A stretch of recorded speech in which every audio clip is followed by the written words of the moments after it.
How do the natural cycles of the changing seasons, the rising and setting sun, or the rhythmic pulse of the tides resonate with your inner cycles of change, and what does this reveal about your connection to the cosmos? Consider how nature's enduring rhythms might mirror your own processes of transformation and serve as a reminder of your intrinsic link to the universe. Yes, I think that's true. And I Yes. think all of these changes are opportunities to be aware of not only the connection, but the similarity. Yeah, exactly. Repetition indicates similarity. That's what makes cycles so powerful as a symbol. You know, it's always changing, but it's always the same. But you know, these natural rhythms are they're nice to be aware of because you know you do resonate with them. It's a question of whether you realize you do or how you do, because we live within those cycles. Yes, and the fact that we recognize them as cycles gives them so much power. Right. Otherwise, they just be, events. And if we didn't experience cycles, we think that every occurrence was a unique event with no context for it, except you know just what immediately preceded it. But we know things go in cycles, and there's great comfort in that, and that's unity and multiplicity, one of the ways. So I was just wondering, and Well, do you think in the beginning, the earliest generations, at any rate, it took people a long time to figure out that the season, the moving from winter to spring to summer to fall, that wasn't random, that fit a pattern. Oh, What, I don't think what, it took them long. you think they figured it out after a couple of years or 3 or 4 years? I mean, whatever kind of intelligence it requires to, you know, to make that abstraction from your behavior and see it as a thing, you know, and I don't know anything really about evolution processes other than, you know, what's in the geologic record. But yeah, I mean, for a regular human intelligence to recognize it, it shouldn't take too long. The first year you wouldn't know. It'd just be No. all brand new. Yeah, you wouldn't. let's take this part of the question I find most interesting. What does this reveal about your connection to the cosmos? Resonate with your inner cycles of change. What does that reveal about your connection to the cosmos? We were certainly created to live in this earth in this cosmos. I feel that it's just representative of the fact that you are the cosmos. Well, that's true. You can't be separated from the cosmos. And I think earlier man understood that in a way that we have intellectualized ourselves to the point where we don't see that those cycles are us. We are those cycles. Right, right. Who's speaking? Unintelligent disconnection from the rhythms of the cosmos and other qualities of the cosmos that make us think we're separate. He asked who was talking. Berta did. What? I'm Terry's guest, Brandy. You didn't meet me at the beginning. Oh, all right. Thank you. I knew it wasn't Thalia because the accent wasn't there. Yeah, just the voice came out of the air. Yeah. Yeah. Longtime friend of Thalia's. Uh-huh. All right. Welcome. Thank you. Okay, where are we in this process? Brandy had just said we recognize these internal cycles of change as a connection with the cosmos because we are the cosmos. Yeah. Yes, they are the cosmos. And that modern times people seem to be less Connected. aware of that. There's a sort of many people have forgotten or it's de-emphasized or something.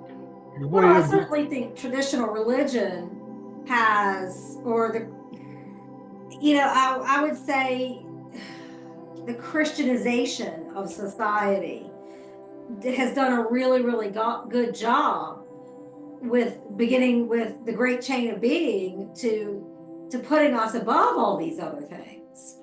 And I think that we've been so, even if you were not a self-professed Christian, I think we've been so inundated with these belief systems for so long that we see ourselves above nature, yeah, separate from it, rather than understanding it's just part of, we're just, like I said, the cosmos. yeah, Yeah, yeah. and now we live in machines, so we don't have to recognize the Our changes in humanity. seasons or Yeah. day and night for that matter. Yeah. We don't Yeah. even have to recognize ourselves as humans anymore. We are now just feeders of information. Yeah. Just our interaction with the screen. Mm-hmm. But you can see that that human religion has, from as far as back as we can tell, acknowledged the cycles, because they had explanations for the changes of the seasons and the significance of them. And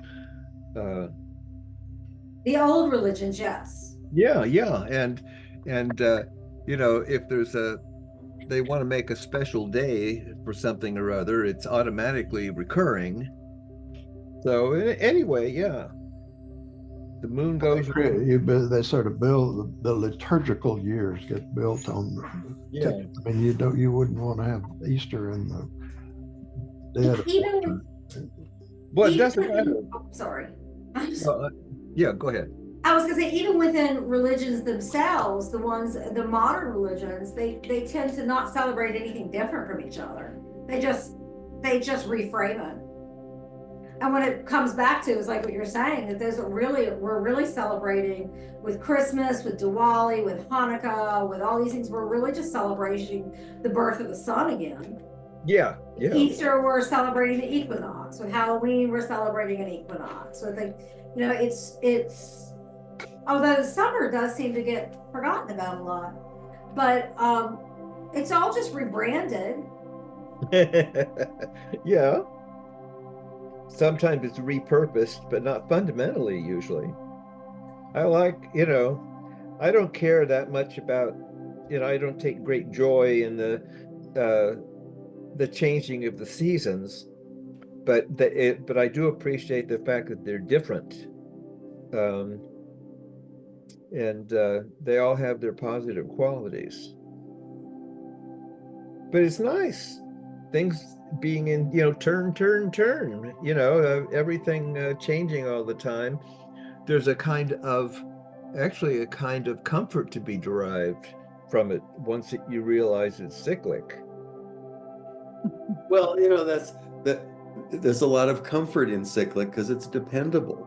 That's right. It'll always come around again too. Luke, are we getting anywhere here? I'm just enjoying the experience of listening, but lately I feel like there's more in less. So in some ways, I think that the best answer to this question is actually a short haiku that says, "The moon in the water, broken and broken again, still it is there." Yeah, that's good. Well, can I add something briefly that is Would you please? totally sort of off the wall?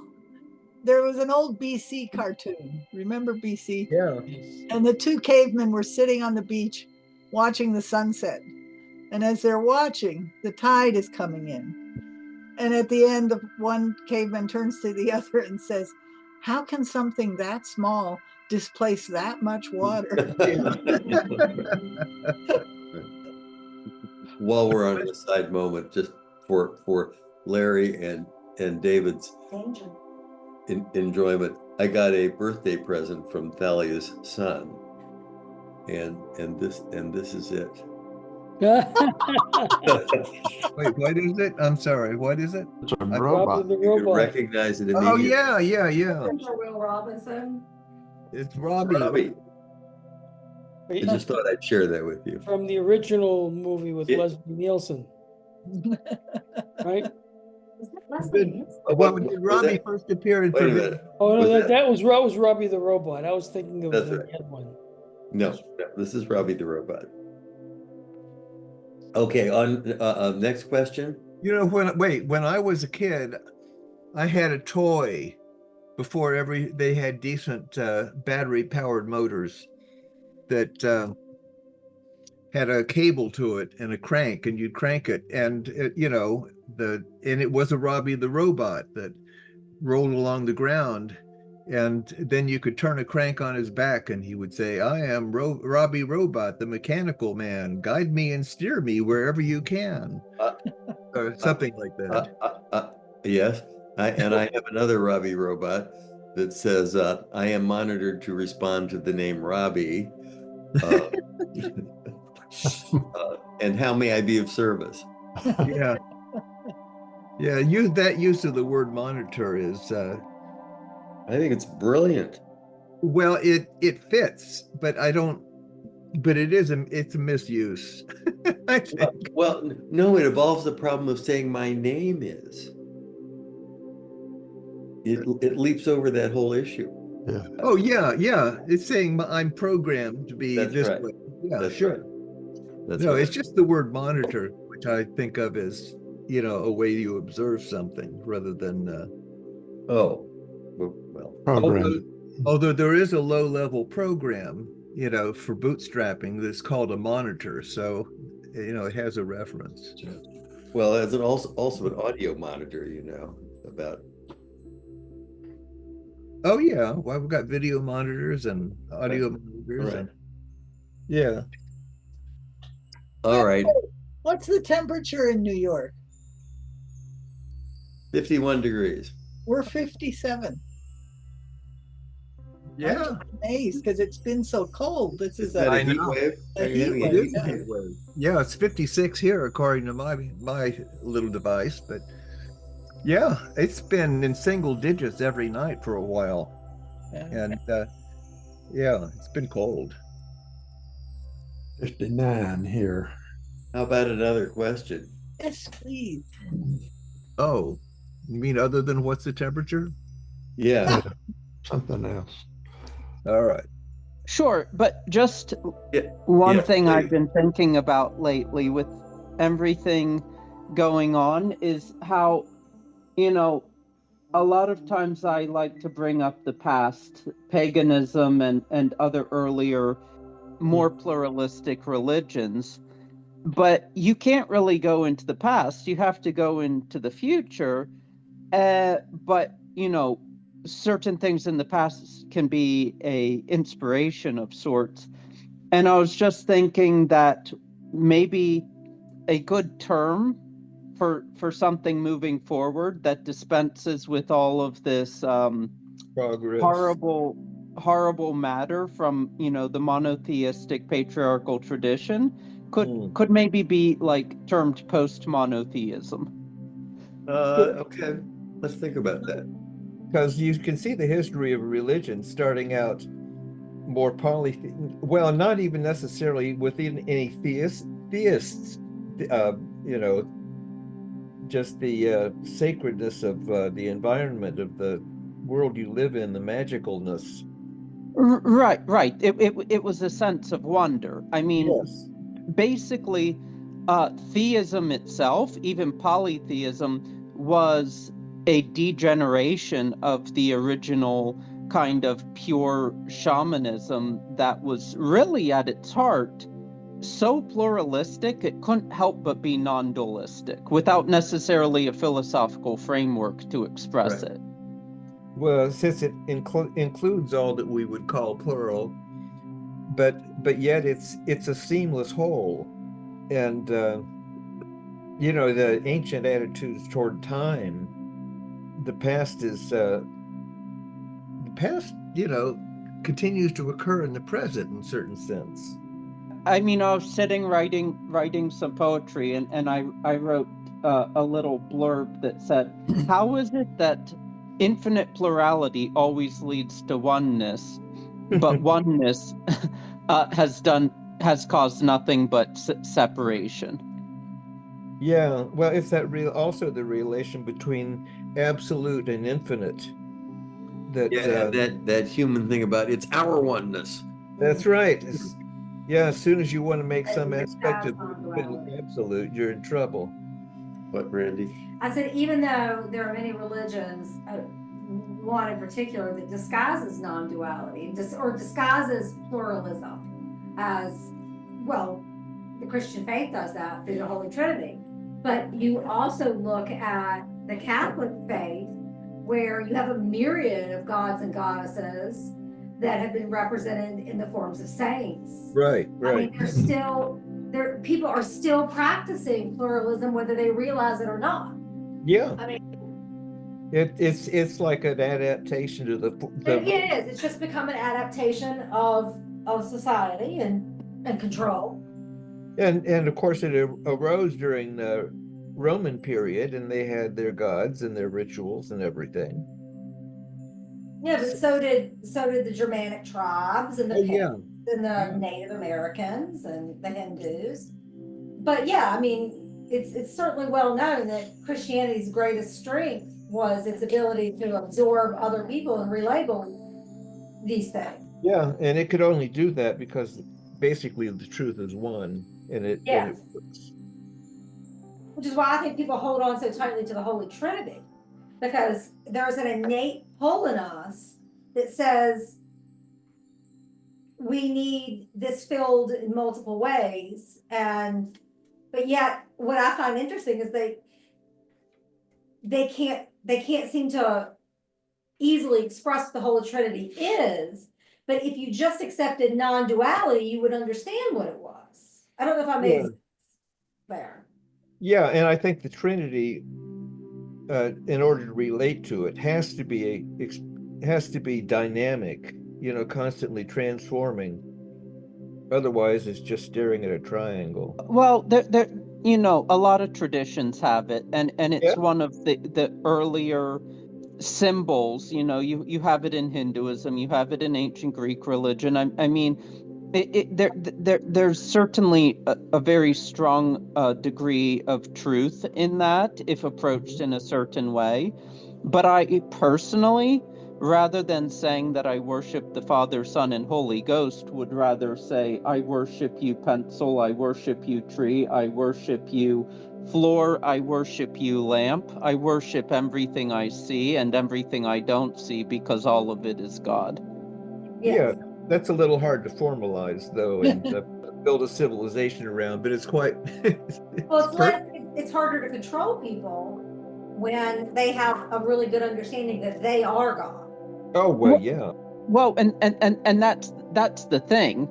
People, I mean, for a long time, the narrative was that, people evolved, religions changed, the evolved consciousness of humans, were more fit to these more evolved forms of religion, and that somehow other forms were primitive or primitive, in a negative sense. I hesitated to use the word primitive because for me, I use it only in a positive sense.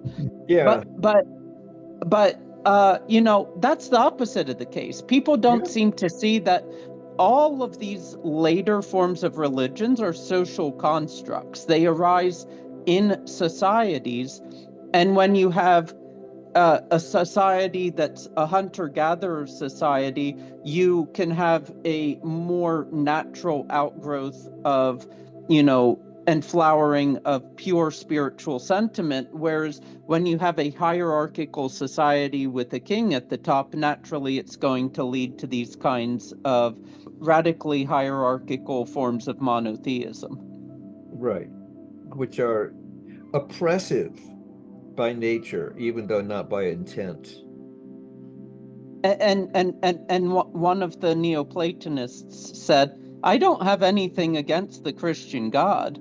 My only problem is that he has to be worshipped as the exclusive God. Yeah. Why can't I worship all of them?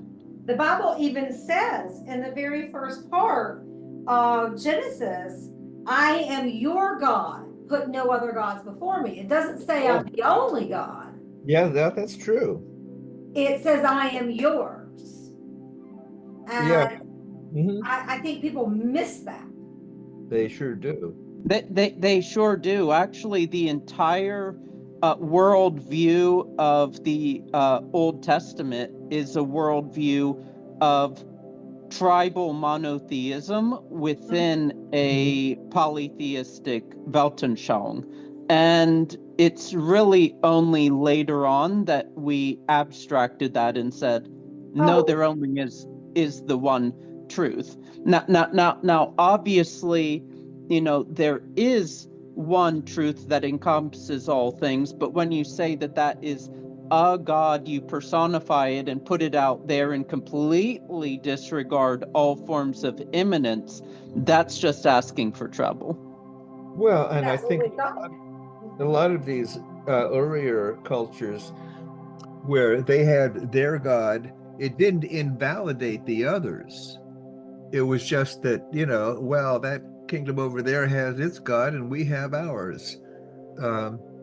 But they all had pretty much the same relationship to their single God, and or multiple gods for that matter, but it wasn't exclusive. It was it was, the important thing was having a God, not that the other people don't. So I remember when I was in law school, I got very interested in Mexico and traveled there a lot and read a lot about it. But I recall reading about it, the extent to which the Catholic missionaries sort of adapted Christianity to the existing, rituals and observances of the people in North America, well, South America, South America, I guess, was Catholic Church. But so I was thinking, I think I've forgotten what year it was, but there was a teenage boy who saw a vision of some celestial being, a female, and she's called the Virgin of Guadalupe. And there's a huge cathedral built to show where that vision occurred. And so I'm sure the Catholics, when they talked to this boy, said, well, that must have been the Virgin Mary. It had to be, of course. Obviously, but it occurred because it occurred here in the district of Guadalupe. We'll just call her the Virgin of Guadalupe, the appearance of Virgin Mary in Guadalupe. Yeah, exactly. You reinterpret, you take these sort of primitive experiences and interpret them to be consistent with the overall religious. Well, there's more to it than that. In that miracles tend to follow the imagination. It's a conversation I had with Sheikh Isa once, and my question was, why is it that in the Catholic Church, the priests who have the stigmata have the stigmata on their hands? It is known that crucifixion was done through the wrists. And his answer was that miracles always follow the popular imagination. Yeah. Now there may be a better answer from the holographic universe. Oh, there might be. Why do you say holographic universe? Because I read that book and it had a tremendous effect on me. And it would have to do with belief actually controlling the appearance of reality. And the name of the book again? The Holographic Universe. And the author? Mike something or other. I'll find it. But there is something quite accurate or truthful about believing is seeing, not just believing. because believing, you know, is the canvas on which what you see occurs, in a sense. Yeah. Michael Talbot. Oh, yeah, that's the name. Recent publication. 92. 92. That goes back to the whole that the secret, all that manifestation is ultimately just about that concept, is that we create what we believe. Yeah, but it's too individualistic. Yeah. That's right. It refers to something about reality for sure, but it doesn't make a good religion. It's a good point of reference and a good insight into some things. Have you watched TikTok? Have you watched the influencers? What? What? No, I guess not. I don't, because I don't. This idea has become adapted, I think, a lot by millennials in the psycho-spiritual community as a kind of religion. You couldn't call it a unified religion like you could any of the main religions, but it's this concept with, I had something explained to me once by a rabbi, and I swear I'm making a point with this, and that is, you can have a beautiful garment, but if it's put on a mannequin, it does really nothing for anyone, opposed to being put on a living, breathing person. So this idea that we can create our own realities has, like I said, been conscripted by the millennial generation, and to some degree my generation, which is Generation X, but has had the full understanding of how the universe works taken out of it. It's just become like a magic wishing well. Yes, that's right. Yeah. So in that regard, it has replaced, I think, religion for a group of people that don't have faith in anything bigger. They just have faith in themselves. Yeah, and it isn't. I mean, there is something bigger to the faith because, you know, it manifests from somewhere, but I don't know, it's still too individualistic, but the one thing it does provide is the notion that things may appear according to the receptivity of the situation or the person, and that the image that appears, you know, may have something to do with the hole that's been prepared for it, you know? Yes. Well, like that motorcycle-shaped hole in your hole. We know that. Thank you, Anna. Anyway, I'd recommend the holographic universe because it seems to explain a lot, but it doesn't take the divine out of anything. It's there whether you want it or not. It's there. It's the background. The one unity. And this is all just stuff. Okay, enough of that. We're Luna. All right, next question.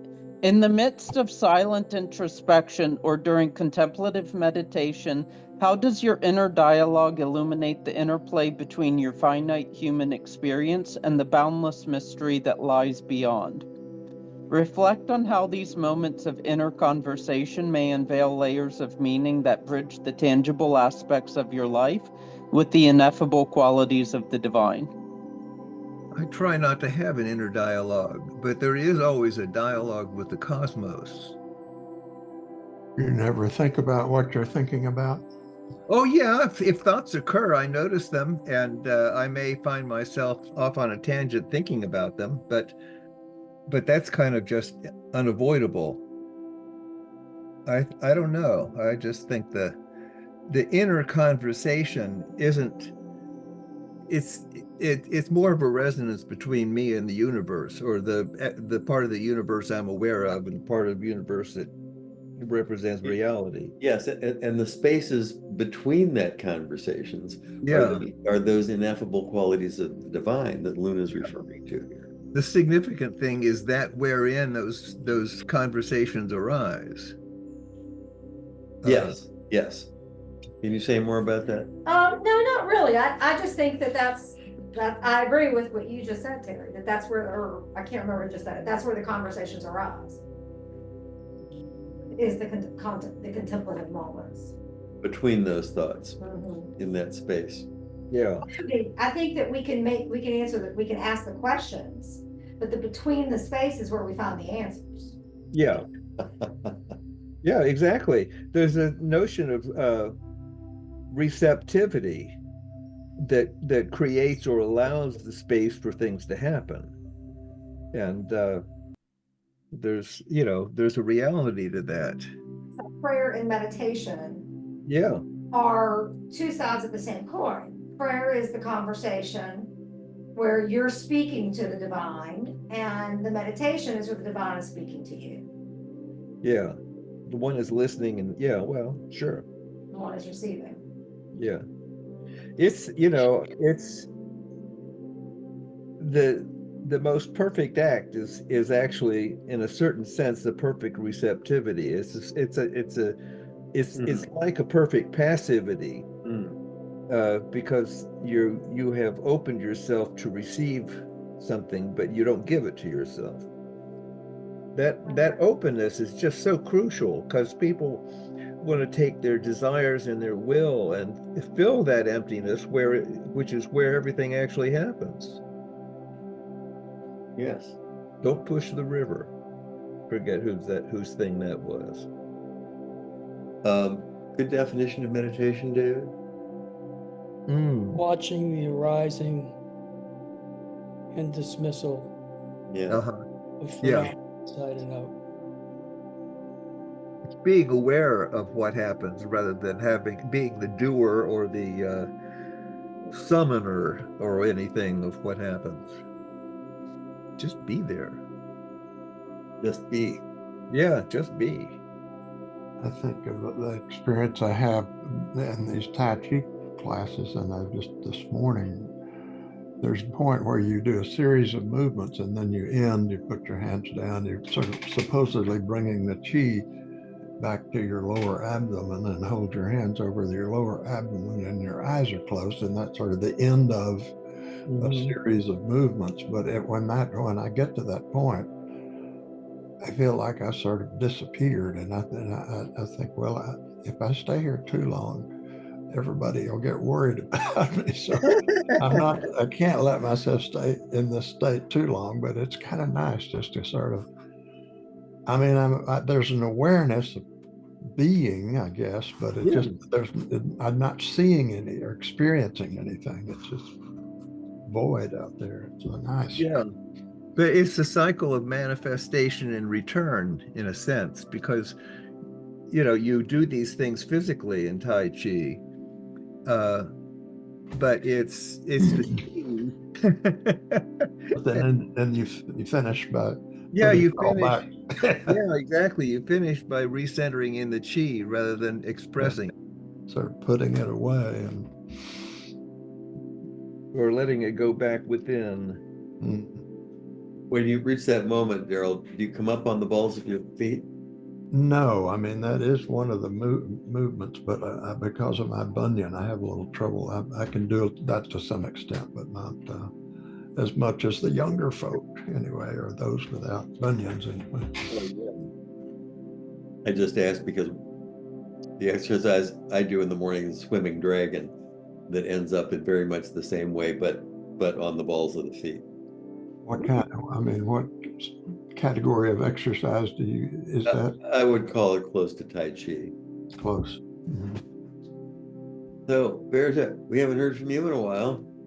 No. How are your meditations? Oh, too few and too far between. Yeah, I get tired of going to the pharmacy all the time to pick them up.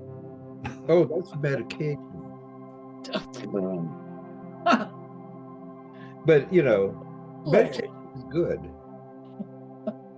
No, I always go on that hopeful thought, tomorrow I'll do it better.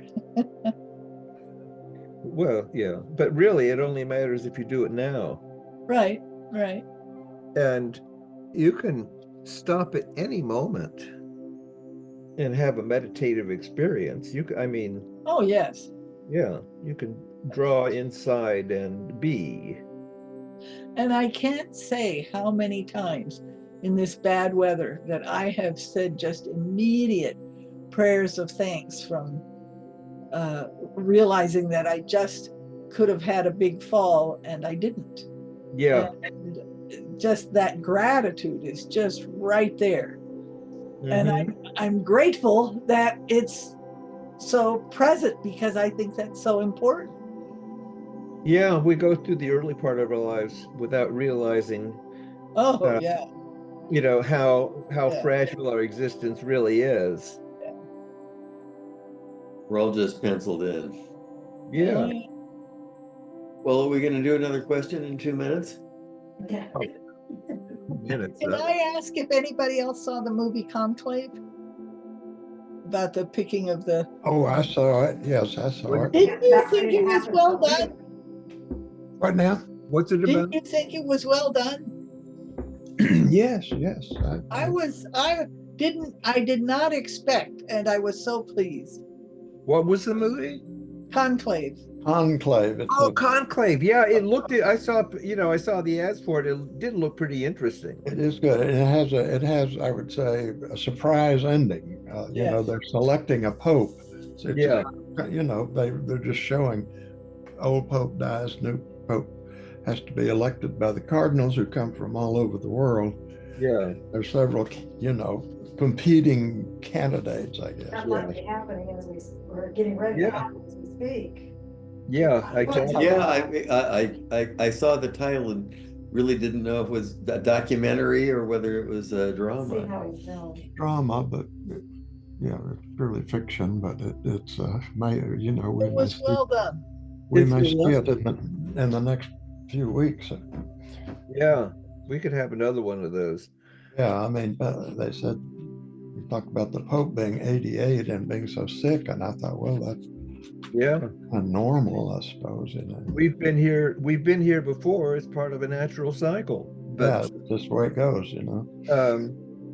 But I find it interesting that there's such upheaval in the world, and we seem to be passing from one phase to another in a certain sense, and at the same time we seem to be about ready to get a new, you know, switch from the old to the new pope, start a new Western church cycle. And I don't know if it means anything, but I think that there's something to the fact that Vatican II arose about the same time as all the counterculture stuff. Preceded it a little bit, but I remember reading articles about the writings of, what is it, Saint Malachi, where he predicted. Yeah. So he sort of Nostradamus. Yeah, whatever happened to that? He tried to characterize, you know, certain features of each pope that were in the future, and he went. I don't know how he didn't know how far in the future he was going, but and a lot of people said, well, if you actually look at the popes themselves as they occurred, you know, centuries after his predictions, they sort of fit, you know, they sort of fit. You can find the correspondences. Yeah, and then I think, but the last pope he lists or comments on, it wasn't Francis. It was either the one before him or something. Yeah. And I've heard people say, well, he never said that was the last pope. That was just the last one. And some of the extremely conservative Catholics will say that really was the last pope. Everybody else is a fake. Is a fake, yeah. Oh yeah, that's right. I'd forgotten about that argument. Yeah. Who was the last pope according to Pius? The one before Vatican II. Pius? Yeah, that would have been Pius. Yeah, there was Pius. He was there for a long time. I think that's right. Pius the 12th, was it? Yeah, I think. Yeah, when Pius died, the next phase in the church set up Vatican II. Because he died in 58. John or somebody. Yeah, it must have been a John. John the 24th. 23rd? Oh, I'm sorry, 23rd. I miscounted. 23rd. Yeah, 23rd. Yeah. But John, the 23rd John. Yeah. Oh, he wasn't in there very long at all, though. Long enough to get the ball rolling. But it's funny, we had a John, and I guess we had a Paul before we had a John Paul, didn't we? Yeah, we had Pope Paul the Sixth. the We had Paul the sixth, Sixth, and then yeah. John Paul. Yeah, I think a lot of Vatican II unfolded under Paul VI, if I recall correctly. And wasn't there one So pope in our lifetime who just lived a few months after he became Yeah. pope? Oh, there was some real question about how he died. Yeah, I think that was that John Paul I, I think maybe. He Yeah. was a hot minute.